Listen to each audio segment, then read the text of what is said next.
Okay, so what got me into skateboarding? Man, that is such a good question. Okay, so we got to go way back for this one because I kind of was born into it. I kind of grew up around it. So, my mom's high school boyfriend and my godfather owned a surf shop out in the Dogtown area up here, Stinson Beach, Bolinas area. Um, and they became a skateboard distribution company. Their name was Smooth Hill.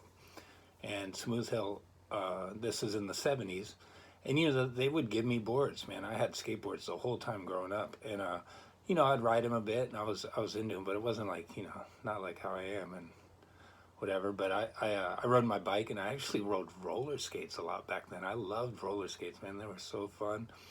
And so they also got into skateboard manufacturing. They made C-Flex skateboards and City Street wheels. And City Streets were hot, man. They were like, for a short few years there, they were like Spitfires. Like, they were the wheel to have. And, Kryptonics and Sims and, man, City Streets were right there, If you had 169 Indies and 215s and a set of City Streets, man, you had a sick setup.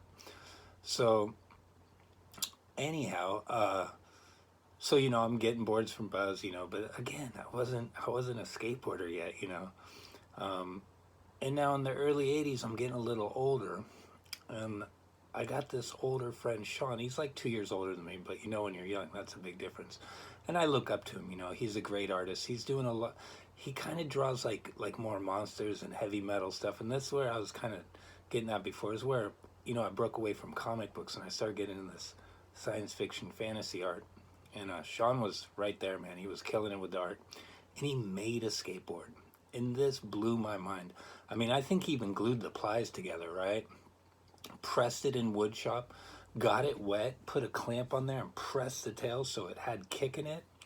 It was wild stuff, man. And then he drew on the bottom of it, and it was the sickest drawing, man. So it was a hairy monster, right? With a large upper torso, short legs, really almost like a gorilla build, and big mane, right? Big head of hair and a big old jaw, right? Sharp razor teeth. He's holding an axe down on the ground. It's flat on the ground. And there's a wrought iron cross behind him, wooden and, metal bindings and blasting out from behind it in block letters. It says atheist. I didn't even know what that word meant. This was the coolest thing I'd ever seen in my life. And I said, man, Sean's 2 blocks ahead of me. He's on the board. I can't keep up. And I go, I can get a skateboard. I've skated all my life. And I hit up Buzz and I say, hey, man, I want to get a board. And he hooked me up, but he gave me a little bit of like a little generic. I think I had some Sure Grip trucks, okay stuff for the time, but it wasn't a pro board. I think he wanted to see if I was really going to get into it. Well, I did, man. I went full tilt, and I just started skating and skating and skating. And when I came back, I got a I got hooked up a little bit, but I got a Sim Sassoy, the first pro model of 1983, and that was like kind of like showing Buzz, like, yeah, man, I'm really into this. I bought a pro board or got a pro board. Didn't really buy it, but so anyhow, that's what got me going, man. I grew up around it.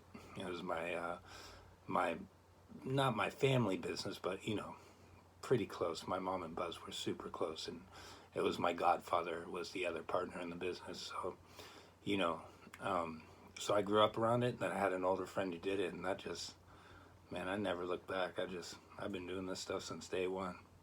All right, thanks so much, man. I appreciate that question a lot. Thank you.